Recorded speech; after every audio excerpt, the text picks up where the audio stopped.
کریم رب بڑا ہی بے نیاز ہے. اللہ تعالیٰ کی رحمتوں کا اور رحمت کی وسعتوں کا کوئی اندازہ کر سکتا نہیں ہے. کسی جگہ کسی مقام پر کوئی آدمی جتنی بھی عقل دوڑائے اس کی عقل تھک کے واپس آ جائے گی، پر اللہ تعالیٰ کی کرم نوازیوں کی کوئی حد بندی نہیں ہے. اس نے اپنے فضل سے پیدا کیا، صحت دی، تندرستی دی، عافیت دی، اور ہماری زندگی میں جتنی چیزیں ہمارے پاس موجود ہیں ان میں سے بہت ساری ایسی ہیں جو ہماری محنت کا نتیجہ نہیں، ایک ذرہ برابر محنت شامل نہیں، محض اللہ کا فضل ہے. اتنے سارے انعامات کیے، لیکن ایک مقام پہ آ کے وہ کریم فرماتا ہے میں نے تم پر احسان کیا ہے. احسان اتنے ہیں گنے نہیں جا سکتے، شمار نہیں کیے جا سکتے. عقل تھک کے لوٹ آئے گی. مالک کے احسانات کی نہ کوئی حد بندی ہے، نہ کوئی شمار ہے. وہ خود فرماتا ہے تم میری نعمتیں گننا چاہو تم گن نہیں سکتے، لیکن ایک مقام پر کہتا ہے لَقَدْ مَنَّ اللَّهُ عَلَى الْمُؤْمِنِينَ إِذْ بَعَثَ فِيهِمْ رَسُولًا. میں نے مومنوں پر احسان کیا ہے، انہیں اپنا رسول عطا فرما دیا. نہیں سمجھا سکتا میں آپ کو، یہ میرے بس کی بات ہی نہیں. میں نہیں کھول سکتا اس جملے کو. جو تھوڑا بہت شعور ہے، جو تھوڑا بہت سمجھ بوجھ ہے، وہ تھکتی ہے. اپنی کم علمی، کم فہمی بار بار آڑے آتی ہے کہ کیسے کھولے اس جملے کو. لَقَدْ مَنَّ اللَّهُ عَلَى الْمُؤْمِنِينَ. نبی پاک تو کائنات کے رسول ہیں، حضور تو عالمین کے لیے رحمت ہے.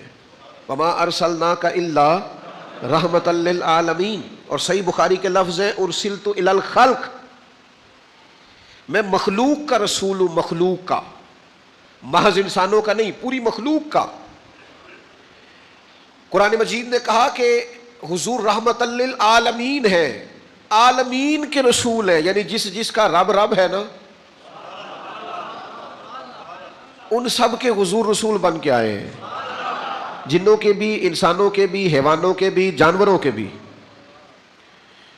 میں نے تو اعتراف کر لیا ہے، آج پہلی دفعہ کیا ہے کہ میں یہ مضمون آپ کو نہیں سمجھا سکتا، لیکن میری آپ اس کمزوری پر میری طرف توجہ تو زیادہ کریں نا. رسول مخلوق کے، احسان صرف مومنین پر. یا اللہ جنوں پر احسان نہیں، فرشتوں پر احسان نہیں، تیرے محبوب نے تو جانوروں کے حقوق بھی بیان کیے، ان پر احسان نہیں، پھر کل انسانوں کے حضور رسول ہیں. یہ ساری امت دعوت ہے نبی پاک علیہ السلام کی، تو مالک کی ساری کائنات پر احسان نہیں. تو گویا قرآن مجید کی یہ آیت بتاتی ہے کہ احسان تو سب پر ہے، پر بات تو اس سے کرنی ہے نا جو احسان مانے.